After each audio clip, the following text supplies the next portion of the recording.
So another improvised reading session. I thought today to read to you guys the extracts of the Chronicles of Morgaine by C.J Cherryh. A really cool little book here. 3 books in one. It's a series. It's the Chronicles of Morgaine.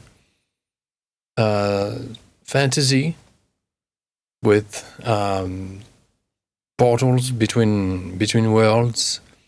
A form of a race that of suprahumans that has mastered those gates and abuses their usage and abuses the people of the cosmos thanks to this power. But the book is not really about them. Is about a man who accompanies one of those Carl Morgaine to destruct to get rid of those gates. And this man is born on one of those worlds, and she arrives there. Vanier. Yeah, Vanier. Vanier he's nice. He would be a savage for many, but they had castles. They had mastered. They tamed horses and stuff. So he lived. He was an outcast after having killed his brother, his half brother, by mistake, by accident. He was outcast by his own father, and he was taken by Morgaine, who happened to land on that world, from one of those gates. She came back. She's traveling between worlds to uncover the mystery of those gates and close them one after the other. And so she took him because as an Ilin, he's meant to give an oath of servitude, of service to whoever will, go as low as that, and because she is on that special mission, she decides to take him, and but she didn't expect he would follow her world after world. So far, I'm at the end of the 3rd book. There is only 3 books in that compilation. I don't know if the Chronicles go further than that. It's sold as just the Chronicles of Morgaine. It's simple, classic way of depicting a story where you follow mainly you're behind the shoulder of one main character. There is a narrator who isn't implicated, just a voice, just a gaze behind Vanier's shoulders, and we can jump from the point of view of various characters, hear their thoughts and stuff. But mainly the he is Vanier, and it's a very very intricate, detailed depiction of a medieval fantasy world. It's very close to realism. There is a deep study of horsemanship, animal handling, and there it's very interesting from that point of view. There are magic is evil. Magic is not natural. Nature is they don't have gods. They are civilizations that thrive on traditions, ancestor worship, and that kind of things. Simple cultures. And they have swords and bows, and they live in the woods or in the vales, and they have their own stories. But these stories they become completely insignificant once Morgaine goes by, So I thought that I was in that series because this is something I read. Someone mentioned that in the Discord, the Forbidden Land Discord. He said, if you want to run the what's that? The main campaign, Raven's Purge. If you want to run Raven's Purge, he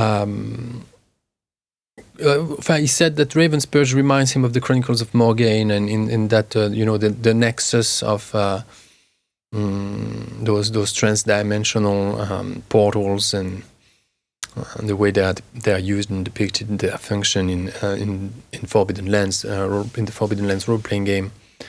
So I was like, I need to read a classic, something like classically. I mean, like fantasy. I wanted to get into like the jargon as well, the lexicon, the words, the touch, the groove of fantasy, and starting with something a bit out of track, out of the main, like of course there's Elric, there's Hawkmoon. I have a few on my list. I'll do one special on the list, on the reading list. I'll do a special diary on that to let you in on what kind of research I'm doing to feed my imagination, to design and build the Mon's setting, right? Because Mon's world comes from an intuition, memories of the, subconscious memories of some kind of what I believe is fantasy, what I believe. I've never really what is that, like I've never really studied that as a genre, just like we would I cannot really yet adventure myself in defining what is and what is not fantasy as of yet. So I needed to get into those big names and classics that everyone seems to have read, when they were 14. But me, I didn't. Well, I read Tolkien. That's pretty much it. When I was a kid, I didn't read much. I read role-playing games. My literature was role-playing games. A bit of Molière, because I came from a theater background in my family and stuff, and Molière was Molière, in France. Shakespeare, not much, which was tragedy. We were much more into. My dad was much more into comedy. And he helped me. He gave me the réplique to enter the theater school back in the days when I was 18 or so. We were Molière. That was Molière in the scene of Molière. The Tartuffe. What was it? The Malade Imaginaire, I think. The imaginary ill, sick guy. Never mind. So. And that reading list as well is made of what inspired the classic, Like I wanted to really go back to. I'm already talking about the reading list. Never mind. So next time, promise. Well, one of those days. But the Chronicles of Morgaine. So here there are 3 books, and each of them has a prologue, and the prologue is sort of like we don't know who speaks. It's like the voice of the narrator, but like in the movies, when we introduce like a big a space opera movie, and we have this voice. What was the name of this princess in the first trilogy of Dune? And she speaks like that, and the voice echoes, or you have these texts, scrolling in Star Wars. So I thought about reading to you the first prologue of the first book, Gate of Ivral, and see how it goes, where that leads us. Those prologues, they sort of update the reader on what happened what happens between titles, right? Between the first, second, and third book of the Chronicles.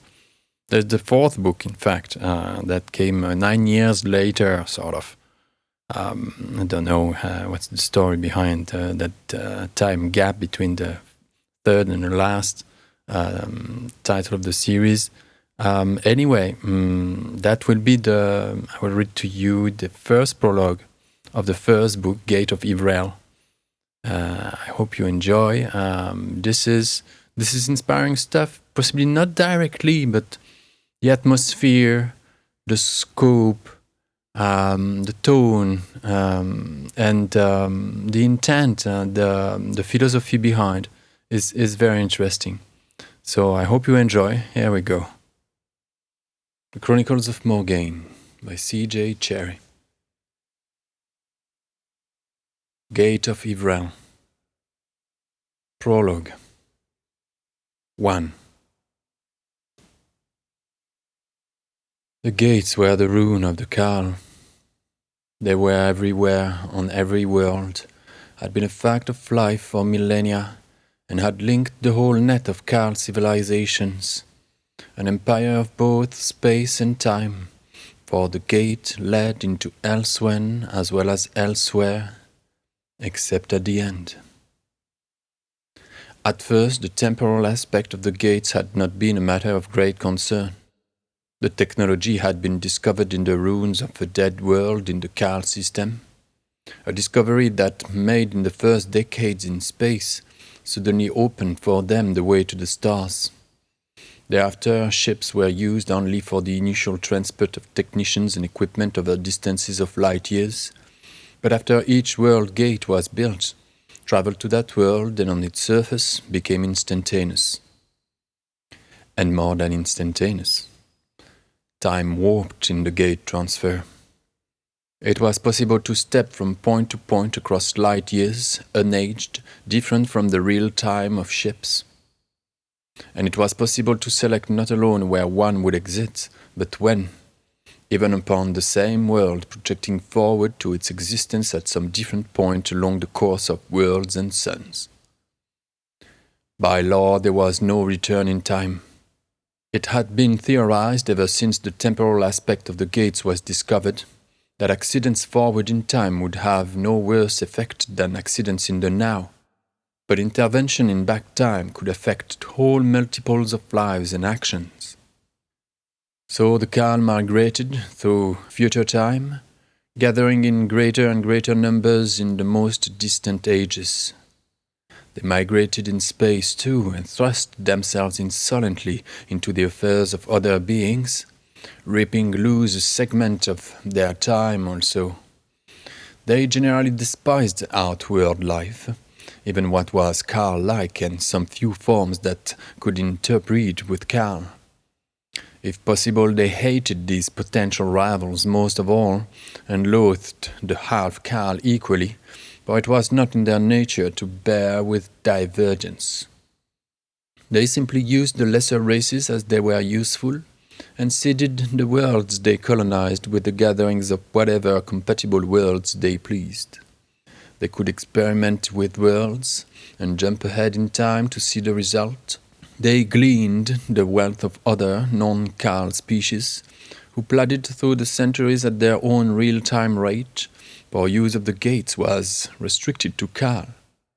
The Khal in the end had little need left, and little ambition but for luxury and novelty and the consuming lust for other, ever farther gates.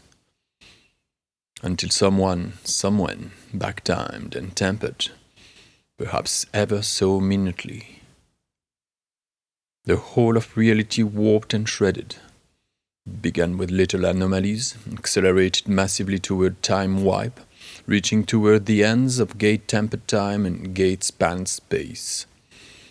Time rebounded, indulged in several settling ripples of distortion, and centered at some point before the overextended now. At least, so the theorists from the Science Bureau surmised, when the worlds that survived were discovered, along with their flotsam of Khal relics that had been cast back up out of time, and among the relics were the gates. 2. The gates exist. We can therefore assume that they exist in the future and in the past, but we cannot ascertain the extent of their existence until we use them. According to present Cal belief, which is without substantiation, world upon world has been disrupted, and upon such worlds elements are greatly muddled.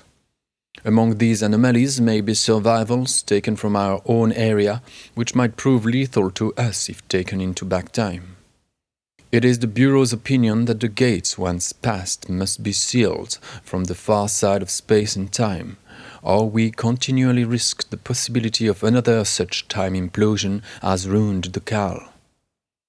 It is theorized by the Cal themselves that this area of space has witnessed one prior time implosion of undetermined magnitude, perhaps of a few years of span or of millennia, which was occasioned by the first gate and receptor discovered by the Cal, to the ruin first of the unknown alien culture and subsequently of their own.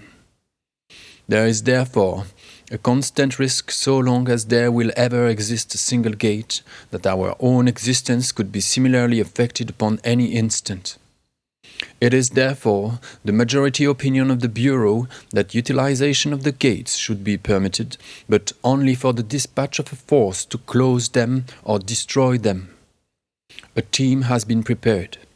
Return for them will of course be impossible, and the length of the mission will be of indeterminate duration, so that on the one hand it may result in the immediate entrapment or destruction of the team, or, on the other, it may prove to be a task of such temporal scope that 1 or a dozen generations of the expeditionary force may not be sufficient to reach the ultimate gate.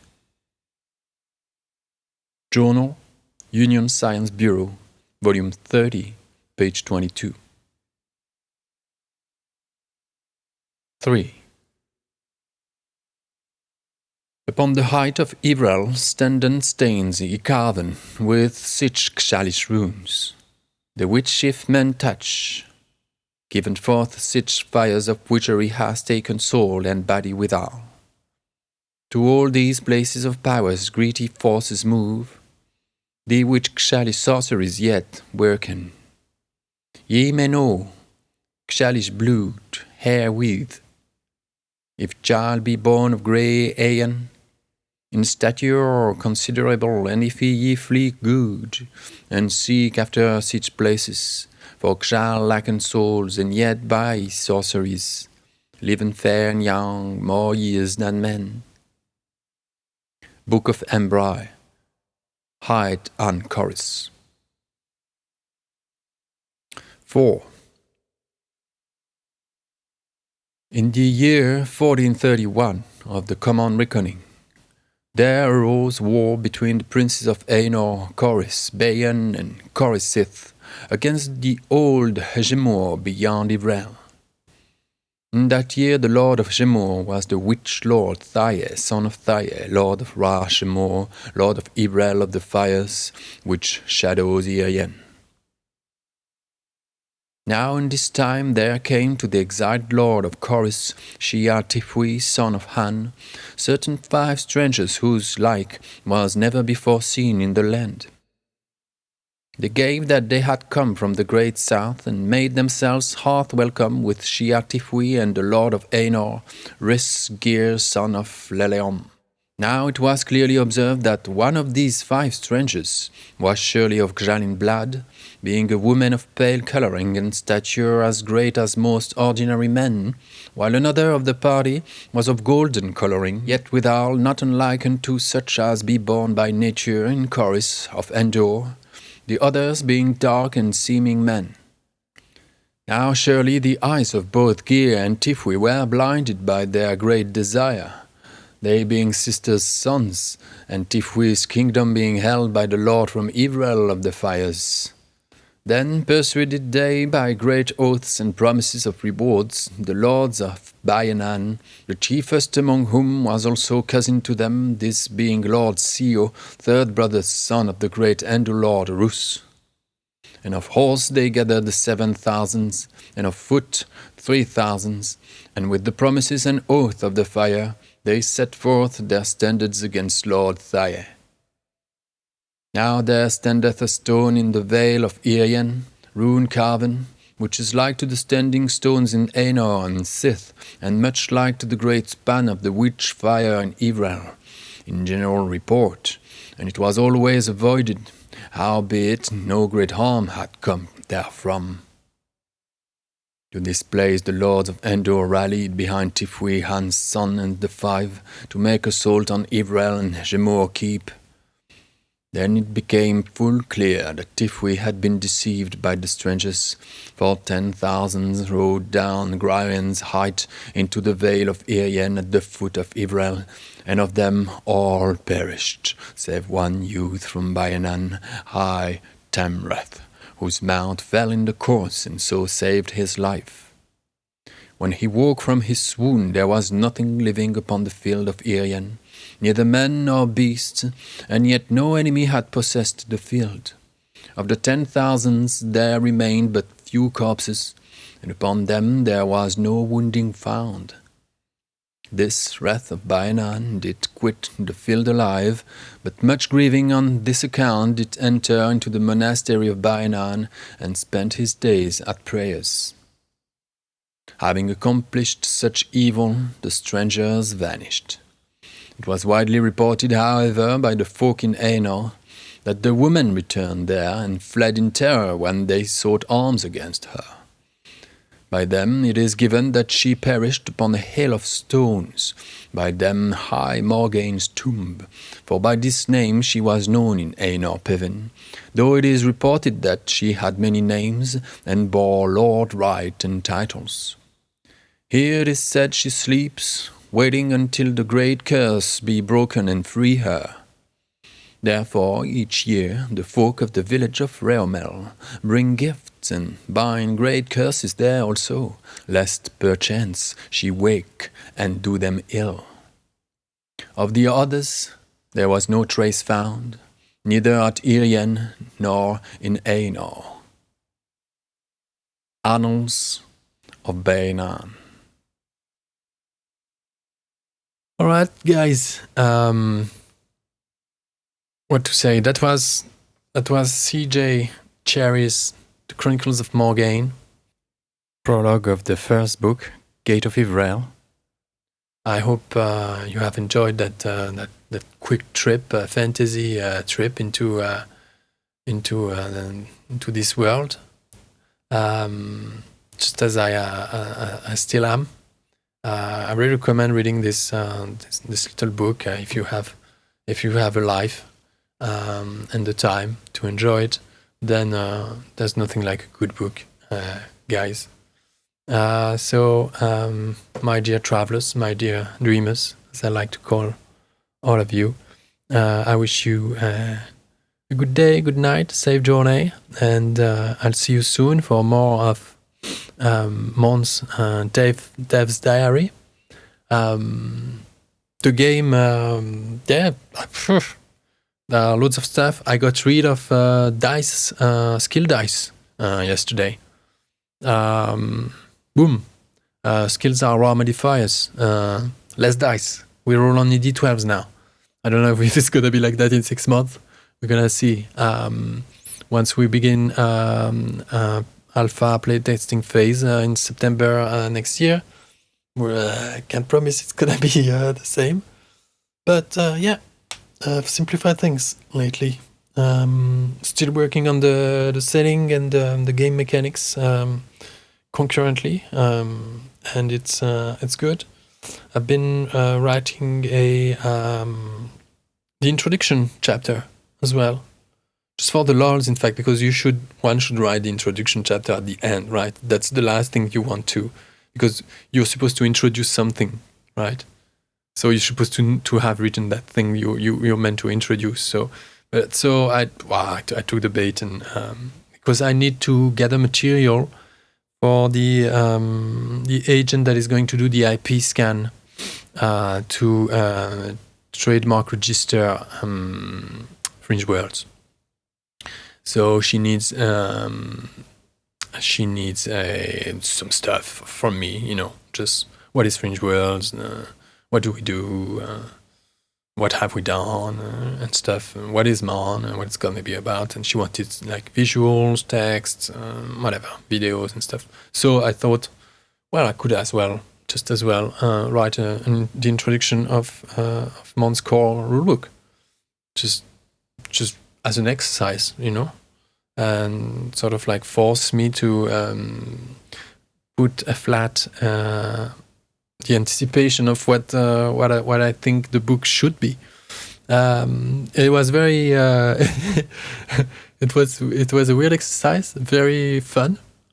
And you know, when you come up with stuff like what is a role-playing game? What is it? I have it. So it's the introduction chapter is made for now. I have it built like this. It comes in parts, which are what is Mon.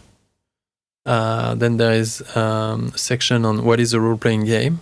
You know, like, you know, a good old introduction chapter.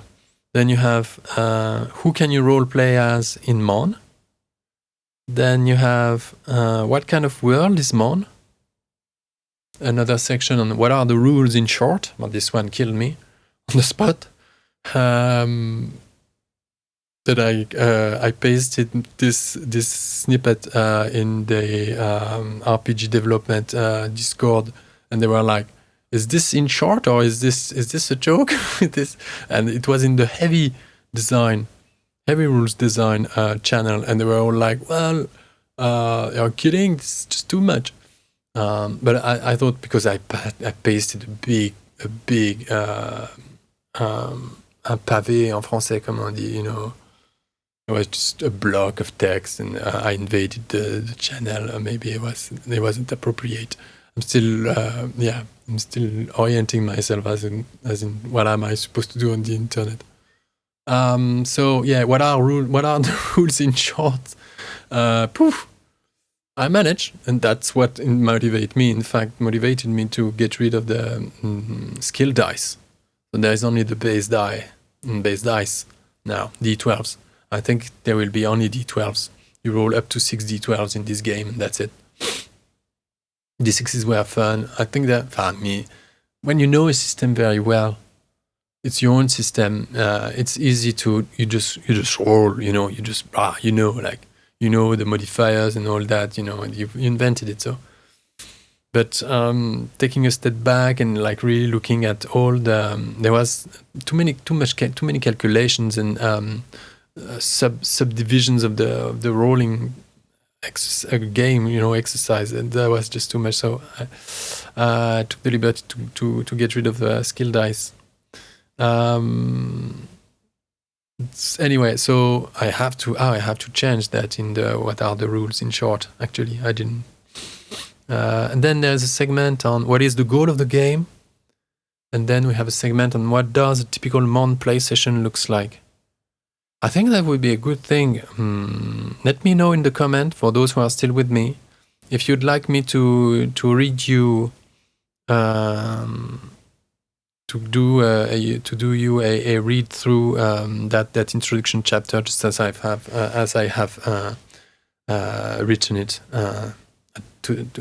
so far. Yeah. How about that? Just a little enticing. The viewers there, let me know if that's stuff that would you would like that, or let me know what kind of content you'd like to see next. The first diaries in the diary 0, I presented you with like what I would like to talk about to you know, but there are possibly things you guys have in mind and that I didn't foresee. So there's this. I would do a video on the introduction chapter. Just as the game grows, you know, and I'd have to do like sort of like reports, like So there's this. I lost my train of thoughts. I hope you're all well. I hope this content is fun to watch and listen.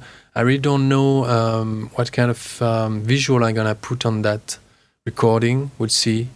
I don't know, maybe a black screen, just to appease your eyes. Look at a black screen, or maybe close your eyes, Okay. Well, I hope you're all well, sane, having a good time, sane and crazy, just as you should, and you're enjoying yourself. You're making something of that gift given you. Take care of yourselves. See you next time. Oh yeah, and the thingy. Hit the like button. Subscribe. Have a look at the Patreon page. Follow us on what do we have? Follow us on the classic X. What is there? Facebook, Instagram. Join us on Discord. Link to the Discord down there in the description. That's it for now. Yeah, I think that's what we have. All the socials are down there. All right, everyone. Take care. See you later. Thank you so much for listening.